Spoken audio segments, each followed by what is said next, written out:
Hello, hello, hello. How are you guys doing today? Okay, so today's video is a little bit different. I just kind of want to have a conversation with you guys about something that I was thinking about last night. It was completely random. It is not the video that I had planned for today. But I was thinking about it late last night, and then it kind of went into some other thoughts that I had. So it all started with my skincare regimen late last night. And, every night before I go to bed, I brush my teeth, I wash my face. Sometimes I use a, hydrating mask at night. Sometimes I don't. My skincare regimen is not always solid all the way through, but I still do have a skincare regimen. I know that's probably funny to people. But anyway, I was thinking about it last night because back in the day, I can remember, when I was doing, so I'm just kind of explaining to you guys how the thought process for this video happened. Okay. So is this how, does your mind work like this at all? Like you're thinking about oh, you're cooking something in the kitchen and then you're like, oh, I forgot about that spaghetti sauce that my mom used to make. And then you look online and then it takes you down a rabbit hole. Okay. So that's kind of what happened to me last night. So I was thinking about my skincare regimen. I was in the bathroom, I was washing my face and brushing my teeth and all that kind of stuff. And I was thinking about the early years that I started doing beauty influencer drama. And I've actually recently been thinking a lot about the early years that I did beauty influencer drama because a lot of you guys have said, we missed the beauty influencer drama. We want you to continue to cover it. And I said I was going to. And so I'm trying to do more thought-provoking videos.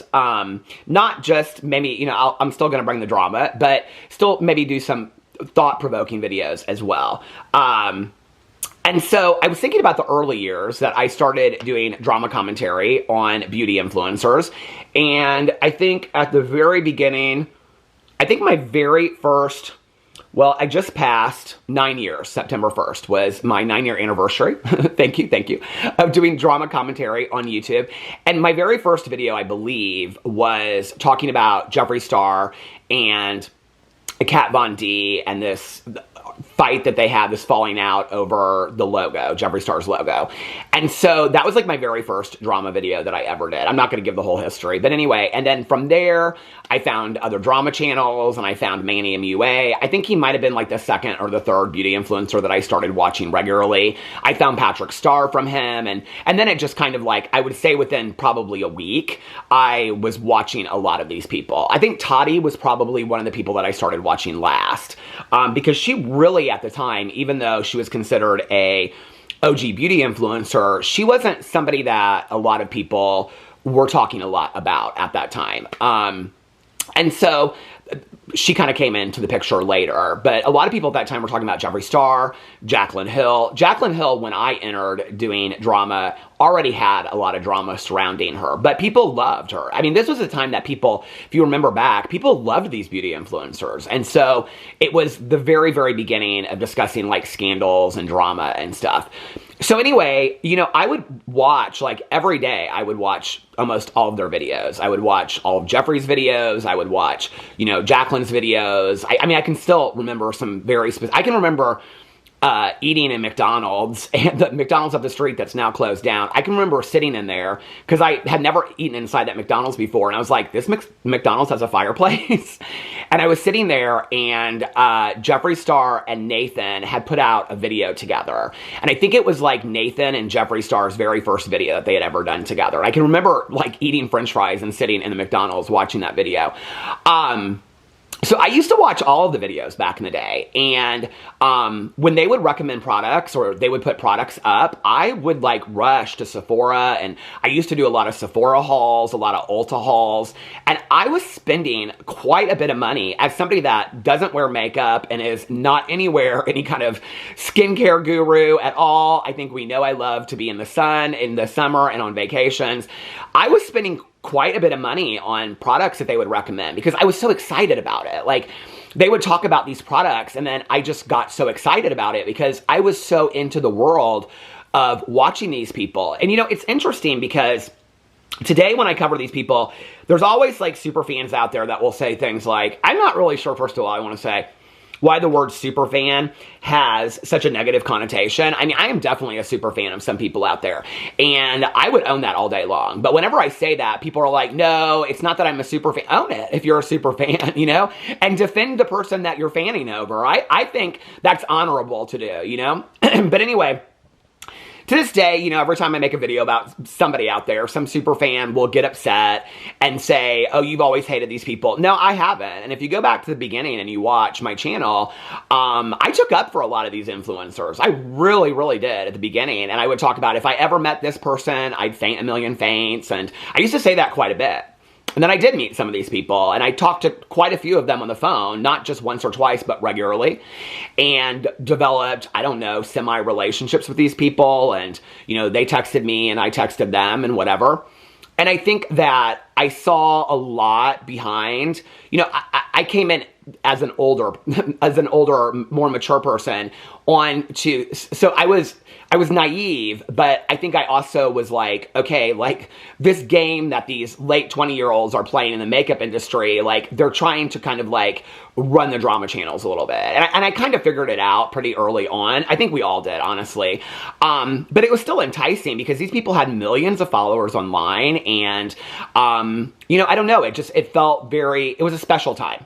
And I was very excited about all of that. Like, it was really, really fun. And so, whenever anybody would make a video and they would talk about a product that they absolutely loved, I would like rush out and buy it. I mean, I can remember going to Ulta and, well, really it was Sephora at that time.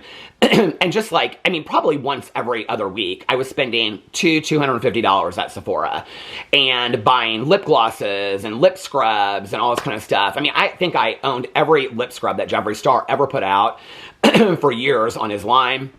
Not only that, but when they would put palettes out, I would buy them, and then I would do giveaways with them and stuff like that.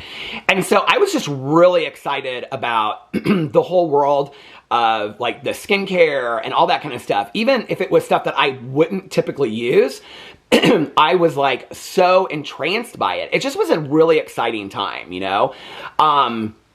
And honestly, it was a way that I met a lot of you guys out there, and that you guys found me, because I got really excited about it. It wasn't a world that I really knew a lot about. And so, and I think like, a lot of people see me, I was just talking about this on my vlog the other day. A lot of people see me on video, and I'm this older guy that has a beard and just wears like a t-shirt, typically a black t-shirt. I don't think I've ever worn a gray, maybe I have, but it's been a long time, a gray t-shirt on camera, and just like some kind of trucker hat, you know?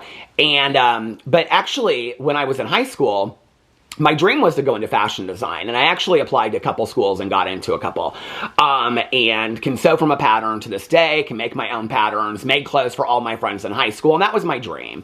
And I grew up just like with my mother loving fashion, my aunt loving fashion, and I loved everything about fashion. I still to this day watch all the fashion shows that are out, and, you know, Paris Fashion Week and things like that. I mean, I watch all of it. And so the beauty industry was not a far cry from that. And so when I started in covering this stuff, it was kind of like I knew a little bit about it, but I didn't really know anything about the beauty, like the makeup part of it. And that was really interesting to me, because it was kind of a, like, you know, one segment away from the fashion that I was interested in when I was covering it over here. And it was, I look back on those early years, and it really was like reality television. I mean, it really was. I can remember every single day waking up and just being like, there'd be like 4 different things that had happened overnight, and somebody would have put out I mean, this was before TikTok. Somebody had put out an Instagram reel. Somebody else was fighting with somebody. I mean, it was constant, right? It was very exciting. And I think that excitement built this world up of these people that were, at the time, I mean, they were rather young, mid to late 20s, and they were building these empires online and starting makeup brands and doing very, very well, and traveling to places like Fiji and taking private jets, and it was exciting. And then they would talk about these products. And I think for a lot of people that I've talked about, including myself, that kind of a way into that world was like, well, if they like those products, then I want to buy those products. And so I was, and I bought a lot of those products, and I loved a lot of those products. I really did. A lot of the products that they recommended, I got really excited about. But I spent a lot of money. I spent a lot of money through the years. I can remember doing all kinds of hauls. I mean, I still do, but now I'm doing grocery store hauls and Costco hauls because the economy has changed, right? So yesterday I did this video about Jaclyn Hill, and in the video I was talking about how she is talking about how she loves to read, and then people were speculating that her talking about all of a sudden that she loved to read, and it was like this newfound hobby, that she was going to push a product. And lo and behold, she puts up on Prime Day this Kindle that she's trying to sell and link to Amazon. Non-disclosed, by the way. So a lot of people were sending it to me and saying this is the very first book she's ever read as an adult, and all of a sudden she's in love with the Kindle, and so she's linking the Kindle on Prime Day, and this is her just pushing products again. So I have been thinking about that because a lot of people commented on it yesterday and kind of told me their 2 cents about it. A lot of people, well, a couple people said they were surprised that anybody even trusted what products Jaclyn Hill pushes anymore, because she pushes so many products. And one of the things that I said in my video yesterday was that for me, it was the saturation of the influencers. And that it wasn't just that they were pushing products or that they were linking products. It was that it was so constant. Somebody yesterday said that Jaclyn Hill is getting the idea from Laura Lee, and that Manny is doing it too. I haven't checked in on Manny and Laura in quite a while. Well, I looked up Manny's brand today, but I haven't checked in on them for a while, so I don't know what they're doing on their Instagrams and TikToks and things like that. But Jaclyn Hill is the OG of the Amazon link. I'm just telling you right now. She was the first into the pyramid. I mean, she really was. And so she's been doing this for years and years and years. The early years, she kind of snuck it in there. Now she just comes out and does my 40 favorite things on Amazon Prime Day. I mean, she just makes a video and it's just a hustle. And get your coin. I mean, do that. I just wish it was a little bit more authentic the way that she did it, you know, and I wish that she would disclose, but I, talked about that enough. So anyway, but I was thinking about that last night, about how there's like this saturation, like what really drove me away, because I did use people's links at the beginning, I'd be like, oh, well, I mean, if it's going to help somebody out, why not use their link? And I like these people anyway.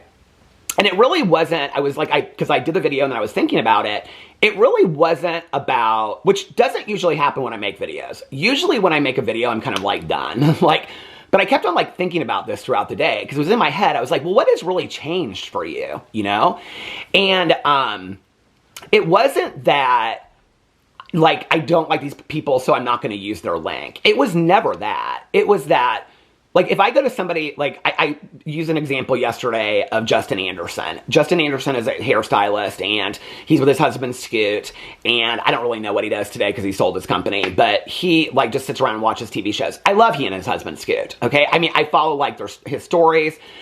Scoot isn't very active on social media, but I really, really like Justin Anderson. I do.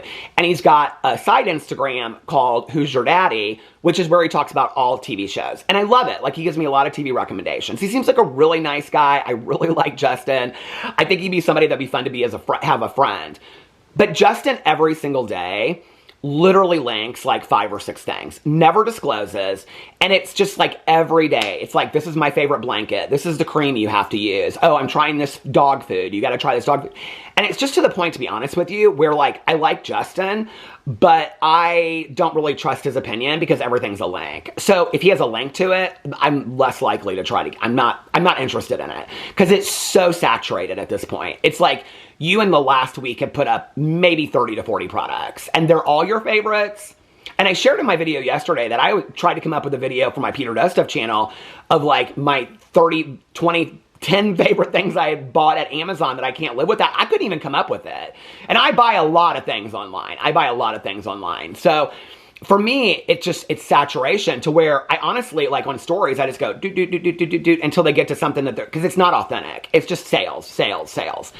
And so it doesn't mean that I don't like the person. And if they show something that I'm oh, a Pendleton blanket or something that I think I might want that, I usually screenshot it and I go look it up on the company, because I found out that typically the company that's selling it is cheaper than third-party sites like Amazon sometimes. So for me, it's not that I don't want to give them my money. It's that I'm going to go look it up later, and I don't ever hit from somebody's link. And it's not calculated. I just don't. I just screenshot it, and because I'm going through my stories, I'm not there to shop. But I feel so many people do it. And so it's this saturation of just constantly selling us something. And like I said in my video yesterday, it makes me kind of sad. I thought this video was going to be short, but this video is I can tell it's going to go long because I think we're almost at 15 minutes. But anyway, I don't have my reading glasses on, so I can't see. But it makes me kind of sad because you're talking about very talented people. Well, many of them are very talented, I would say, and still are, that have the personality and the talent and the creativity to be able to build a platform from the ground up of millions upon millions of dedicated followers and fans, okay?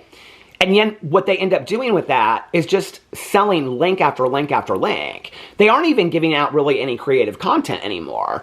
They just have got it to this point where they feel like their audience should just buy things from them. And I don't know how I feel about that. Like, you know, it's like, it would kind of be like if a person worked their entire life to get in the movie industry, won an Oscar, and then never acted again. All they did was just sit on Instagram all day long selling shit. Like, it's like, okay, but what are you giving us to still, you know what I mean? Like, and you don't really ever see that in the acting world. You see people take bigger and better roles and try to change their acting career, maybe do something different, win another Oscar, you know, or do something completely different. You don't really see that in that world, you know? It's like you don't see it in a lot of worlds, but in the influencer space, you see it. And they're influencers. And what that means is that they are influencing us to try something new, to purchase something. It's why I think the word is phony. When people say, oh, I'm an influencer, to me what that basically says is, so you're just trying to push me some shit, is what you're trying to do, okay? That you want to get a big enough name for yourself so then you can just sell me stuff. So basically you're just setting up an online shop. That's great if that's what you want to do.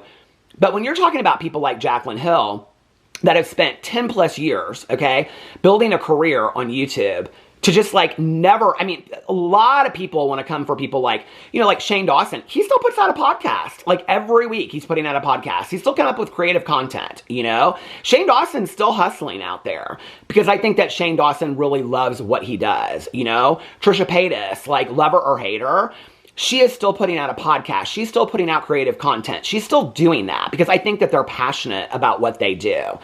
But a lot of these other people, I have to say, I don't see that. Even Manny and Laura's podcast, I mean, I watched a little bit of it when they had Jaclyn Hill in there, and I was like, what is this? Like, this is so disingenuous. I can't believe you have any kind of following whatsoever. Anything that I really appreciated or liked about you just kind of went out the window in those 5 minutes that I watched it. Well, I watched more than that. But anyway, and so for me, it's just kind of like, what has happened? And so I was thinking about this last night, doing my skincare routine. I was like, well, why aren't you going to Sephora anymore? Well, first of all, my interests have changed. Number one, I am not that saturated in the interest of, well, I'm not that interested in the saturation of all the products that I need to have in the beauty industry. And I think a lot of people feel the same way when it comes to makeup. And so I'm not buying 9 million products. And if I am, it's typically something that I have found myself or a friend has recommended to me because I trust their word on it. I trust my friend's word on it more, which is one of the reasons why when I do hauls or I do reviews, I very rarely ever link anything. I mean, like, I love the native products, all except for the deodorant. I love the spray deodorant, but I love the native products. I love the lotions. I love the shampoo and conditioner. I love the body wash. I love, love, love the body sprays. I have talked about those in so many videos. I've shown them in so many hauls. I've never linked them. I don't need to make $1 off that. I probably could. I probably could make a lot of money off of it. But I feel like my word is a little bit more trustworthy. Like if I've thought about this a lot because people are like, you should link things. If I were going to start linking things, I wouldn't link every product like these people do. I don't think there's a necessity to. And I think that when you do that, you lose genuineness and authenticity of your word. So, I mean, if all of a sudden I would come out and be like, you guys, like I linked these candles a couple years ago. I think it might be the last thing I've ever linked, which were these, I can't remember what they're called. They're these Christmas Santa's Naturals candles. They're my favorite Christmas candles of life. They come in these little tins. I absolutely love them. And I linked them like 2 years ago, partly to prove that you don't have to link everything and to show how it to be done appropriately. But anyway, I think you kind of lose your voice a little bit when you're linking everything. You're linking everything. This is my new thing that I like. This is my new lip gloss. I just got this yesterday, but I absolutely love it. You have to have it. It's like, at some point, it's like, well, how trustworthy is your word? And I think that's kind of what I started realizing over time, whether we want to admit to it or not, is that a lot of the products that I would buy, that I would see people talk about, I just would get it and I'd be like, this product is not holding up for me. And I just spent $40 on this lotion. You know what I mean? Like, I'm not about it. And then they linked it, so they're still making money off of it, or they have a sponsorship, so they're still making money off of it, but I don't like the product. And so what I realized is, and I never, to be honest with you, thought they were doing disingenuous collaborations. I just thought, well, maybe they liked the product, but I didn't like the product. And so then I stopped investing money, and I think the economy changed, obviously, with the lockdown, and my money's funny. If I'm going to spend some money today, I'm spending it on a book, or I'm spending it on a nice dinner or a trip. I'm not trying to spend it on $250 at Ulta or Sephora. I'm just not. And so I was thinking about this last night, and I thought, because I was talking about Jaclyn Hill, like, Jaclyn Hill doesn't really, she never puts up YouTube videos anymore. All she does is link stuff. This is not just about Jaclyn Hill. I'm going to talk about Toddy. I'm going to talk about Jeffree Star. I'm going to talk about James Charles. And I'm going to talk about Shane Dawson as well. But I'm like, all she ever does is link. So that has got to be her main source of income. I was talking about that in my video yesterday. But I was like, are these people, like, they don't really put a whole lot out. Like, are they going broke? Like, what's going on? Because when you, like, Michaela Nogueira, like I said, love her or hate her, I'm not getting into opinions about these influencers today, but, like, she hustles. Like, Michaela Nogueira does, like, maybe 2 to 3 TikToks every day, every other day, and I would say 80% of them are sponsorships. So she's getting paid for those TikToks, whether she's disclosing or not, because it's, you know, she's supposed to disclose, but she doesn't a lot. I mean, like, I was going through a TikTok the other day. This is the only time I ever go to TikTok is to look these people up. And it was like, each TikTok was like, oh my God, another PR package. I rolled up and it was like, you guys, I can't believe I got sent this whole PR package. That's all an advertisement. It's all sales, you know? I mean, that's one of the reasons why I stopped taking PR years ago. Because it's hard to say, it's hard to hold up a PR package worth of $1,000 worth of makeup and be like, this is bullshit, and throw it to the side, you know? But if you watch my Peter Does Stuff videos or my review videos, how many times have I bought something myself, reviewed it? I just did this the other day with the Oreo Reese's and throw it. I literally threw that on my sidewalk the other day, okay? But if you're getting paid, and so people would do PR unboxings, and then I would see it, and I'd be like, I have to have that. I want that, right?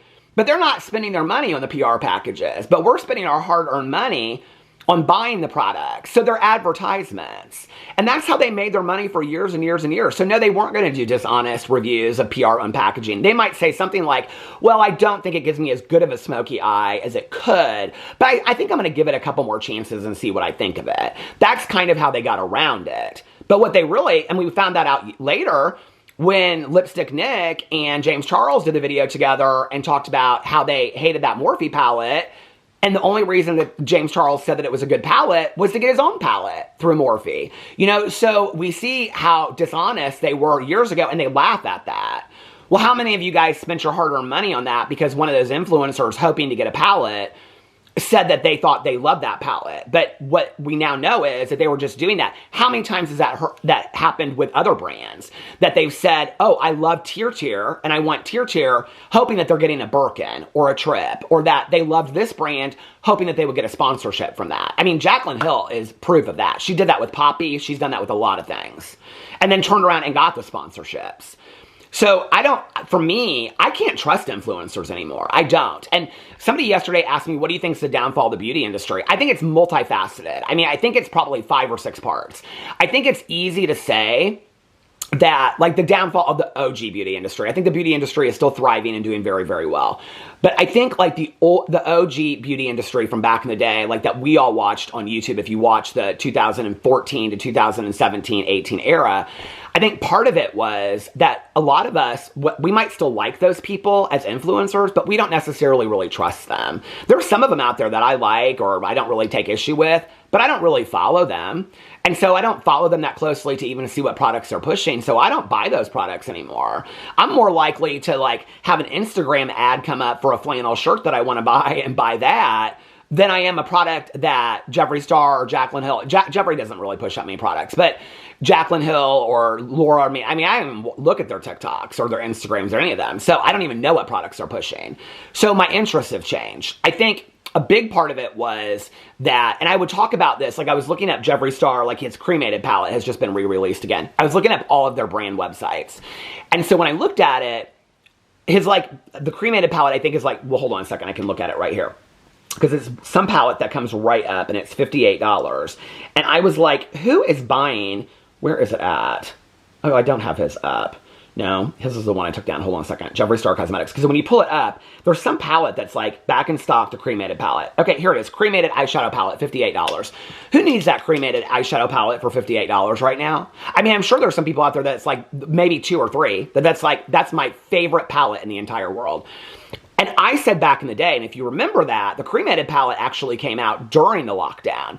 And I can remember because people went crazy about that and were like, this is so disgusting that he called it that during this time and all this kind of stuff. But I can remember saying, like, the economy is not good right now, you know? I mean, people are losing jobs. Like, there's a lot of stuff going on in the world. To be asking for $58 for a palette of eyeshadow when you got in a video with Shane Dawson and said that you can price point at anything you want and mark it up through the roof. So Jeffree Star, who constantly claims that he's one of the richest people in the world and had the biggest set of Birkins and all this kind of stuff, he's not hurting for money at all, supposedly. He can't even lower the price. I mean, he's got a few things for sale on here, but he can't even lower the price of the cremated palette. $58 is an expensive palette, I think, today. And so for me, I think what happened was that a lot of these people at that time were still getting a lot of sponsorships, making a lot of money. They were on the top end of that. And then the lockdown happened. People were losing jobs. People weren't able to buy that kind of stuff anymore. But the influencers, it never really affected them at that time. And so, I mean, it did maybe a little bit, but not on a grand scale because they had savings and they had, you know, or many of them bought their houses and things like that. So, and their cars. And so they're like, I'm not feeling it. So they're like having to make money too. So on top of getting the loans and everything that a lot of them did, they like Jacqueline, we know that for Jacqueline Cosmetics, whether that was Forma or her, she got the loans, closed the brand down. Don't know if she paid those back. But, you know, there's been a lot of speculation about who got loans and who didn't at that time. But they just kept on pushing it and pushing it and pushing it. I don't know that I can think of, and maybe you guys can, one of those major influencers that had a brand that said during the lockdown or during where the beginning of the bad economy happened, where they said, I'm cutting all my prices in half because I want to make my audience happy. No, they couldn't because they were too afraid of losing money. And I think at that time was when a lot of us were like, well, can I use the makeup that I have at home or do I need to buy all these new palettes? But see, the influencers didn't think that way. They thought, I'm still going to continue to put things out and they're going to need to buy them. I really think that the lockdown and the economy afterwards was really a huge, huge hit to the beauty influencer space that we know it. I think it's really easy for Jeffree Star to come out and say, James and Toddy ruined everything. I think that with or without the scandals, if the economy had never been hurt the way that it did and people lost their jobs and people couldn't even pay their bills and were getting 2 and 3 jobs and things like that, I think that we would still see a thriving influencer to some degree. I think the other part of it was that at that time, because I can remember just as an observer, not just as a drama channel, watching it and being like, they are still pushing all these products on TikTok. And a lot of people were getting really big on TikTok at that time too. I think that's the other thing is that, you know, the economy is going down and people aren't watching YouTube as much. And then TikTok comes out and then we're starting to see new beauty influencers and they're on the rise and all that kind of stuff. That's the time that Michaela Nogueira got really big and a couple of other beauty influencers on TikTok. And they didn't really transition quick enough, I don't think. They kept on I think their ego was like, I can do this, I can do this, I can do this. So I think that all of that combined took a huge hit to those 5 or 6 people that I've always talked about. But I think that they had to keep it up. Like, we're going to keep going. We're going to keep going. I'm not really sure, like, who I think is going broke and who isn't going broke today. But I can tell you for me, I don't trust the word of the influencer anymore. I don't really, to be honest with you, I don't care who it is, it's going to do some review video about a product. I don't trust their sincerity on it. I would never today, I don't care who it is. I mean, maybe somebody that doesn't have 1 million subscribers that I've watched for a long time and I've kind of trusted or whatever with their product reviews. But there's very few of the OG ones that if they came on and said, you have to have this product, I mean, in my head, I'd be like, they're selling me something. So I don't think their word really counts for a whole lot anymore. And that's because they just kept on pushing through and pushing us products when most of us were out there like, we can't afford these products right now, you know? Who can afford a $45 Sol de Janeiro cream when you can't even pay your phone bill? Like, I think that that's what the influencers didn't understand at that time. And they just kept on pushing and pushing and pushing because their dollar was more important than their audience's dollar. Had they taken care of their audience a little bit more at that time, I think some of them would still have the integrity that people were still invested in them. But they didn't do that. By and large, most of them did not do that. And I think it really, really hurt them. This is going to stop in a second. Hold on. Okay, so anyway, last night I was thinking about this and I was like, you know, like I look in my bathroom now and the products that I have in there are tried and true products. that I've been buying over and over and over again for the last couple years. I really haven't added, I mean, I'll go to Trader Joe's and buy a $7.99 cream or something like that. But as far as going to like Sephora and Ulta, those days, I haven't done that in a while. Like, it's been a long time. I know there's people out there that still do that, but who has that kind of money to do that on a regular basis or buy a $58 palette? So I was like, you know, looking into all this kind of stuff. I took some notes, actually. I want to make sure I don't get out of my notes. And I talked in here about how, like, I don't try as many new products as even the ones that they're pushing. So, like, they're pushing newer products, but is anybody really trying a lot of these new products? And my interests have shifted, and like I said, my money is funny. Like, if I'm going to spend my money, if I have extra money today, I'm not spending it on $250 at Sephora. I'm just not. You know, I'm saving it for a trip, or, you know, getting something fixed around the house, or I'm buying a book that I really want, you know? And there's different things that I want to spend it on today. And I'm thinking to myself, did this happen to the audience as well? Not just of me, but of the people out there that were interested in this stuff. Because I just don't believe that people are selling this stuff. Like, for a long time, I remember talking to Jeffree Star back in the day on the phone, and I cannot remember what he told me. He told me his worth, and it was something astronomical. I mean, it was like, I mean, I believed it at the time, but it was something like, I don't know, $90 million or something. It was ridiculous. I mean, this was like in 2017. And I was like, it was like either like, that's what, it was just unbelievable or something like that. But I believed it because I was like, oh, but I'd always focused on Jeffree Star, like his wealth probably comes from his makeup industry and how well he's done with Jeffree Star Cosmetics. Well, I have a theory about that. I want to get to my theory in just a second. But then I was like looking at this and I was like, well, if I'm not buying as many products, and I was on top of it back in the day. If I'm not buying, I mean, I used to keep lists and just go into Sephora and I'd be like, I mean, I knew everybody that worked at Sephora. I knew everybody that worked at Ulta. And so if I'm not doing that anymore, there have to be other people out there, a lot of their audience that isn't doing the same thing. Maybe they're still watching the videos, but I just don't believe that people are spending that kind of money on skincare and makeup anymore the way that they did. You know, and a lot of these people, like with their skincare line, like Michaela Nogueira's skincare line, you have to buy multiple products for that. So it's not just like, because her price point is actually pretty cheap. I looked. It's like between like $25 and $45 for most of her products, but you have to buy bundles or you have to buy a set for it to work together as skincare. So I think like people, I just don't think, like if they're going to buy a skincare, they're going to buy one and try it until it's gone. They're not going to buy one and then try another one and try another one. I mean, I'll be honest with you. I tried the face wash from, I can't even think of that guy named Skincare by Hiram or whatever. That face wash, this is my personal review of a personal experience that I have. I used that skin wash. It burned my face. It like got into my eyes. I was like, this has never happened with a face wash before in my entire life. I thought it was the worst face wash. I had my husband use it and he was like, no face wash makes my skin greasy. And I was like, did it burn your skin? He's like, no, but it made my skin really greasy. I hated it. We threw it in the trash. Never used it again. And so like, I'm not going out there and buying 10 skincare products that I might not like and use once or twice. I'm just not doing that, you know? And so anyway, I just think that like, if I'm not buying these products, are other people not buying the products that these influencers are pushing as well? And if they aren't, no matter how many times Jaclyn Hill links things, unless they're really inexpensive things, I mean, she's putting up Kindles, right? Well, most people that read have a Kindle. I mean, I think I'm one of the last people to the game when I talked about it yesterday, you know? I mean, most people that read on a Kindle already have a Kindle or they have the app on their phone that you don't even have to pay for.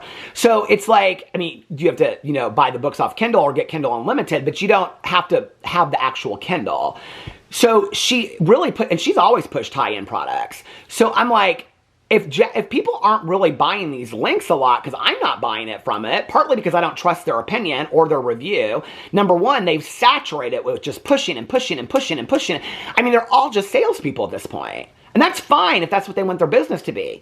But as a consumer, I don't trust it. And so I'm not likely as a consumer to buy anything that they're pushing, in all honesty.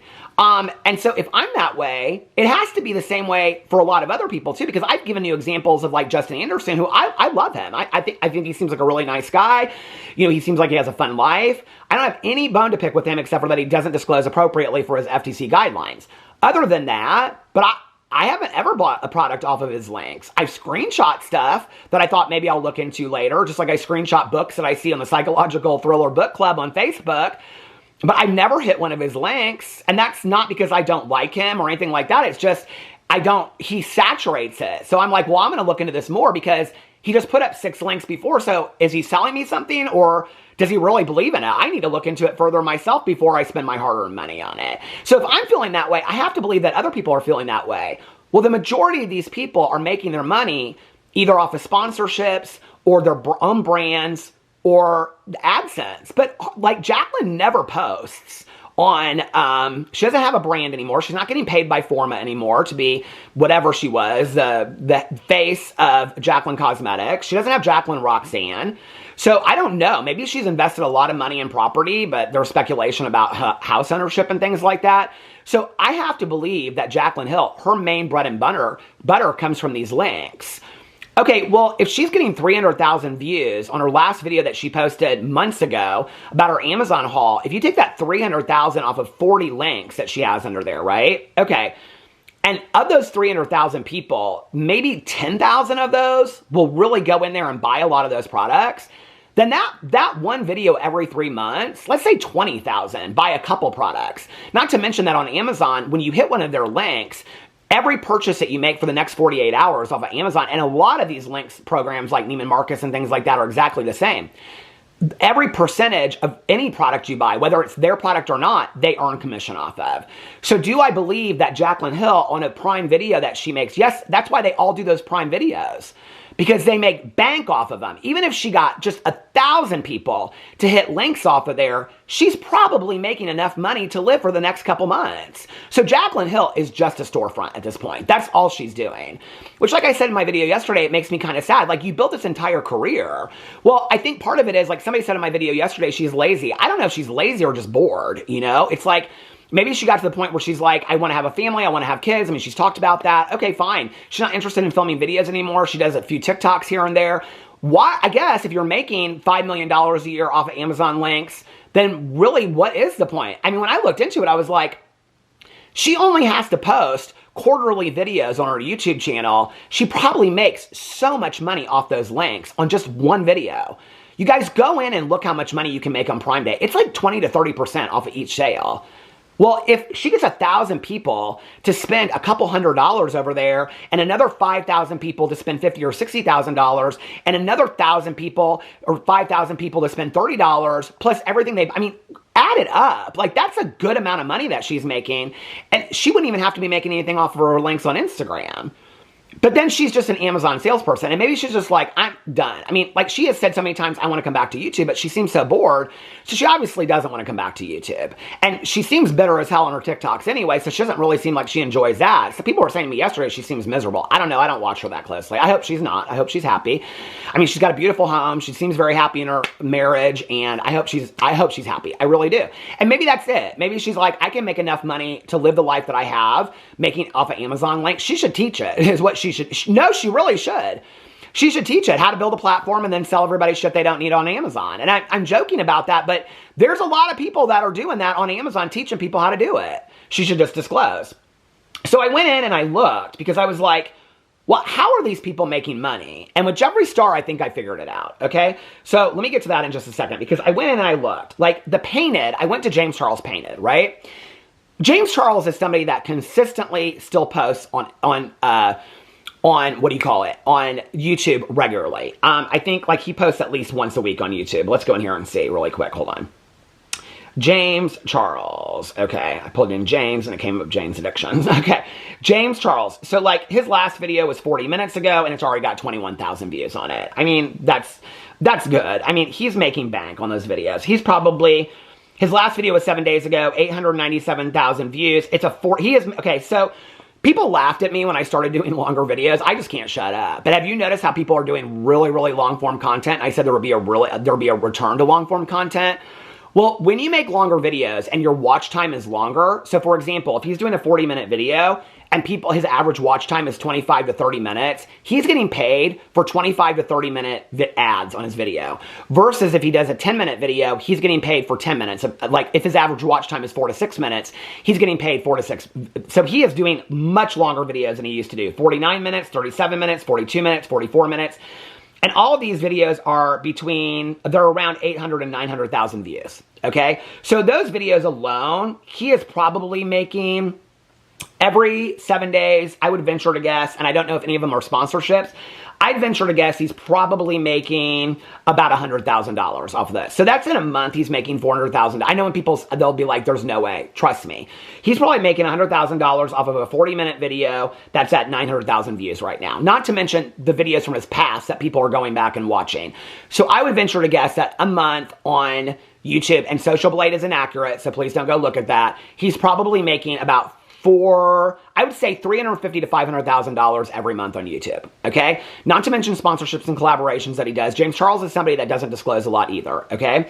I went over and I looked at his Painted brand, and in his Painted brand, if you go look right now, the majority of the things on his Painted brand are all discounted. Like his palette bundle is discounted from $110 to $90. Thank you for the $20 off. It's $20 off a lot of these things. Build your own palette, $20 off. A lot of these things are $20 off, okay?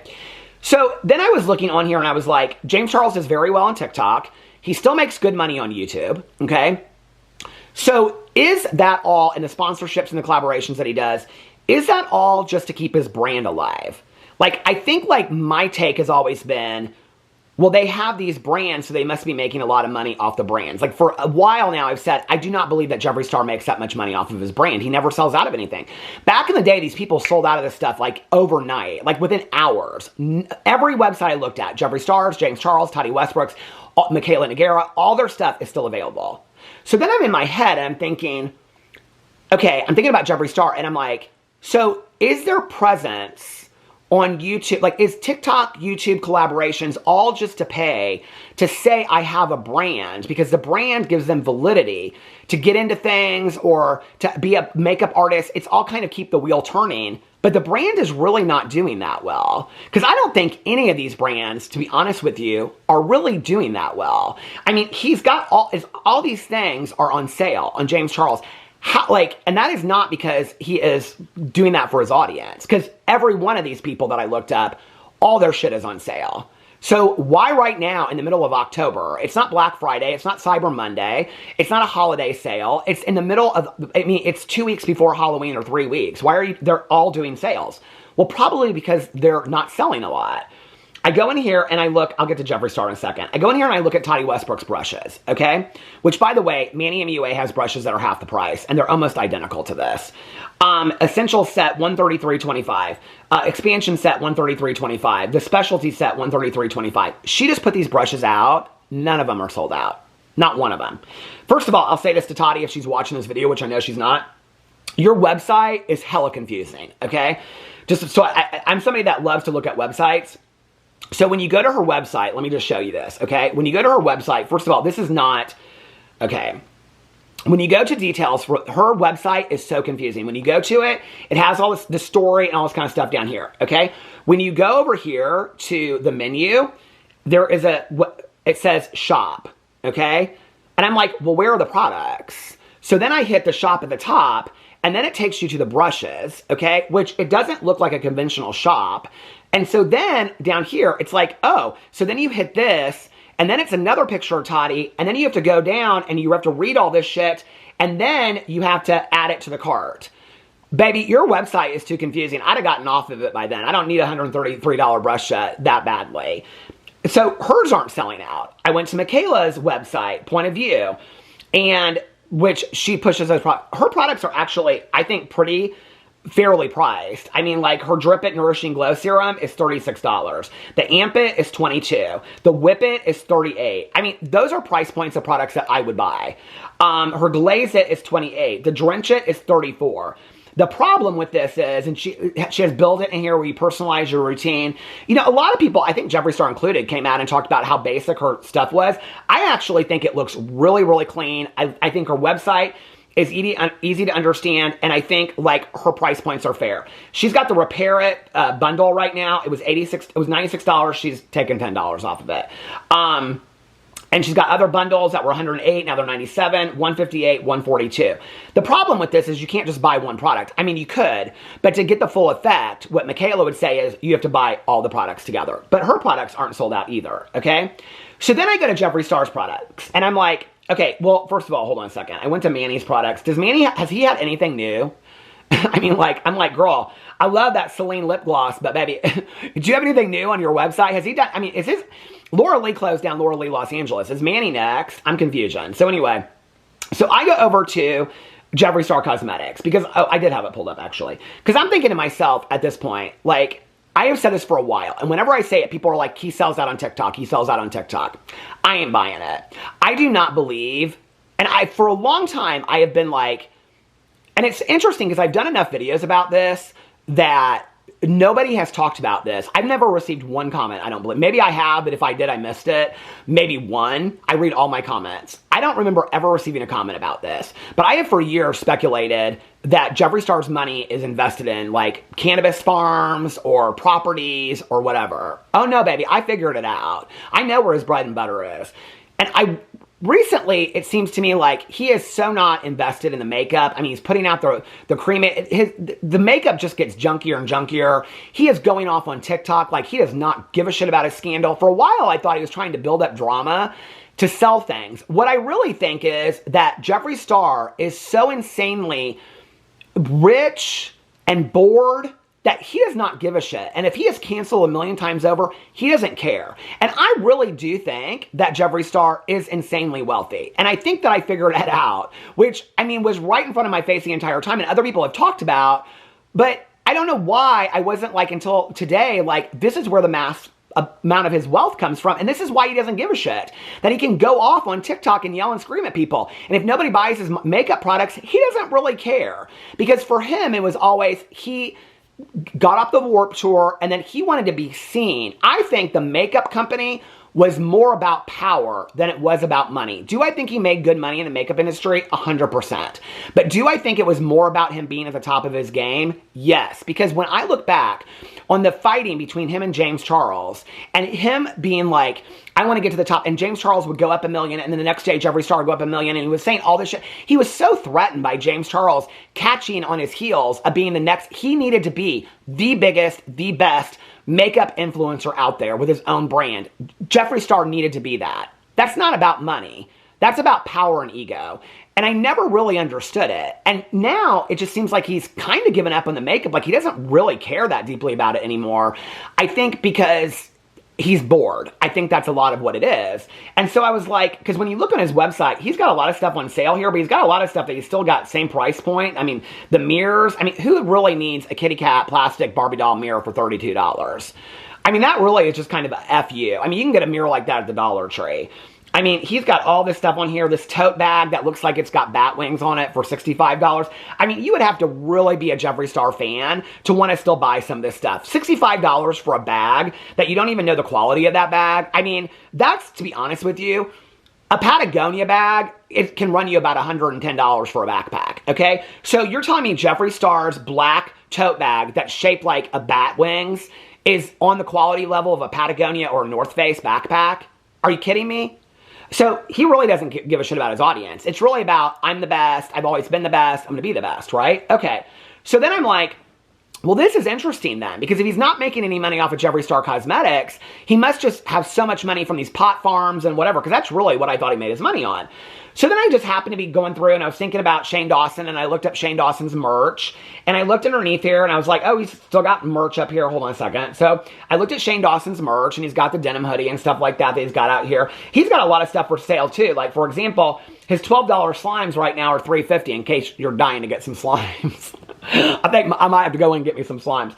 But anyway, this Monster cup was $28 and now or a Conspiracy cup is $26 and now it's $15. I think that's actually kind of cute.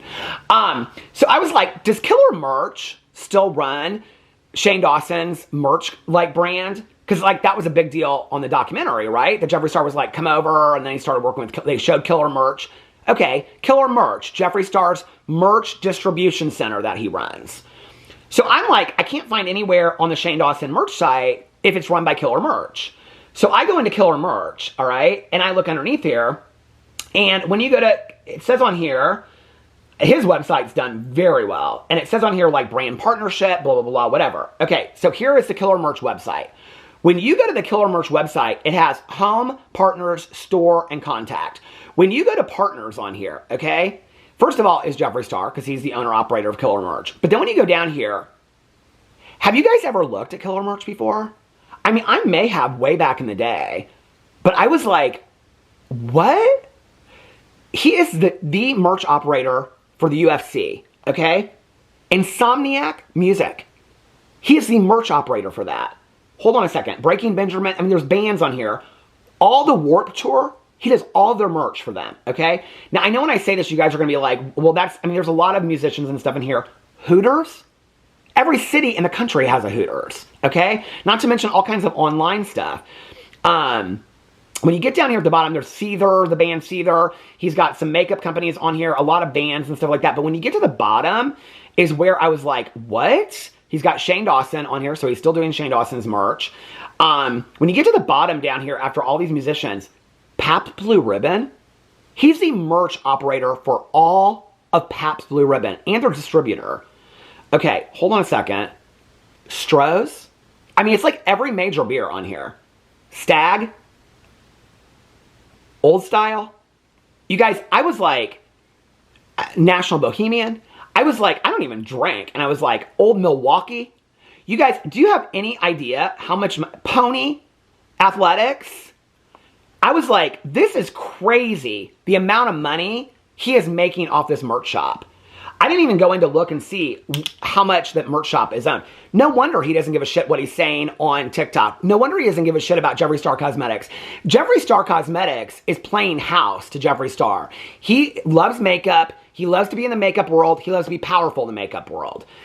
Jeffree Star Cosmetics, he doesn't give a shit if he's making money over there or not, because that is his way of just getting in and having a voice in the makeup industry and staying relevant and having fun with it and doing TikToks. He doesn't really care if he sells that shit because he's making bank on killer merch. That merch distribution center, he is make bank rolling off that, you guys. I mean, those contracts he must have with those beer companies alone and the UFC and things like that, unbelievable amount of money. I mean, he is pulling in millions upon millions upon millions a year on that merch distribution center. So no, he doesn't really care about Jeffree. I mean, he cares, I think, because his persona is Jeffree Star of Jeffree Star Cosmetics. He doesn't even really talk that much about killer merch, ever. But that's gotta be his main bread and butter. It's gotta be. And everything else, from the meat and makeup shop to the new shop that he opened in Los Angeles, are write-offs for the makeup brand, because he's probably writing off close to what he makes on the makeup brand. So the makeup brand is probably for him, and it's an equal loss. Like, he's not making any money or losing any money on it, but it gives him the persona. And everybody thinks of Jeffree Star, the makeup person, today. Most people don't even think of Jeffree Star as a musician anymore. They think of Jeffree Star as a makeup person, when really Jeffree Star is the millionaire upon millionaire of owning a merch distribution center. The makeup's just what he likes to do. He likes to play and be this authoritative figure within the makeup industry. And he's been very good at that for a long time. But no, that's not his bread and butter, you know? And maybe that's why these people are threatened by him. Because James Charles relies on his views. He relies on his sponsorships. Because he doesn't own any other businesses unless he owns properties that he's renting out. You know, Shane Dawson's still doing all these videos, and he's got merch and stuff like that, and maybe he's a part owner in some of these. Who knows, right? Laura Lee and Manny, I mean, Laura Lee closed down her business, you know? I mean, and when Jeffree Star talks about, I helped these people out, who knows what that means? I mean, were they like, did he offer them to come along with, I mean, maybe that's why Shane Dawson's still doing fine today. Maybe he is a partner in killer merch. Maybe it wasn't he just put his money in, his business in killer merch. Maybe he's a partner with killer merch. Who knows? But it's interesting when you see these people, and some of them just financially do not seem to be doing well. I mean, they are not broke by any means, but they don't seem to be like they were before, you know, and they're hanging on for relevancy. And Jeffree Star, he just keeps on going. He don't give a fuck. Well, now it makes sense to me. And it was all right in front of my eyes. And I know when I say this, people will be like, you didn't know that, Peter? I don't think I ever looked at it on that level, where I realized that he has major contracts with major brands in the United States. Major contracts. The UFC, I mean, the merch alone for that is probably a $10 to $20 million merch outfit, okay? Pabst Blue Ribbon. I mean, you have to think about all, Pabst, Milwaukee, all the different festivals and concerts that these people, these brands, they sponsor. All the merch has to be done for that too. That's not just t-shirts, that's flyers, t-shirts, hats, everything that they give out, koozies. He's doing all of that. You're talking about, you're talking about, no wonder he said to me he was making $90 million, and that was years ago. God knows what kind of astronomical amount of money he is, so he doesn't give a fuck. He's going to get on there and do whatever he wants. And he's going to keep on having a voice, you know? And now it all makes sense to me. Now I get it. And now I understand why they were all threatened by him, because he never gave a fuck, you know? Which, an interest to me is like, then is the reason why he didn't feed out the James Charles, all that stuff. Like, we always wonder, why didn't he ever come out if he's got evidence on James Charles? Maybe he's like, no, I kind of like the back and forth. I can keep on feeding stuff out, and it's just kind of fun for him. Like, has the makeup industry always just been, I'm going to prove I can do this? I did it. I got to the top. I was the most powerful. I still have the most relevant, I have a relevant voice. People respect my Jeffree Star approved makeup. And you all know I've got shit on you, so don't fuck around. I mean, is it really about that? Because his bread and butter is obviously from Killer Merch and what other businesses he owns. You know? So, he obviously is much more of a genius businessman than I ever thought. Because I can't even, I mean, that must have come from way back in the days. I don't even know how he started. Has he ever done has he done a video talking about it? I would be very interested to see that video. Because that has to come straight from the Warped Tour. That he saw this around and was like, oh, merch is where it's at. I mean, that must be where it started. But when they walked through that warehouse, I mean, I was like, this is a massive distribution center. So I don't know about the rest of them. Michaela Nogueira does enough sponsorships that she's probably good for a few years. Jeffree, I think James Charles is not doing financially as well as he acts like he is. I think Jeffree Star is doing just fine. The rest of them, I don't know. But let me know about you guys if you're still buying products from these people that they push, or if you're not interested. Anyway, let me know in the comment section below. I love you guys. This was a long video, and I will see you tomorrow. Bye.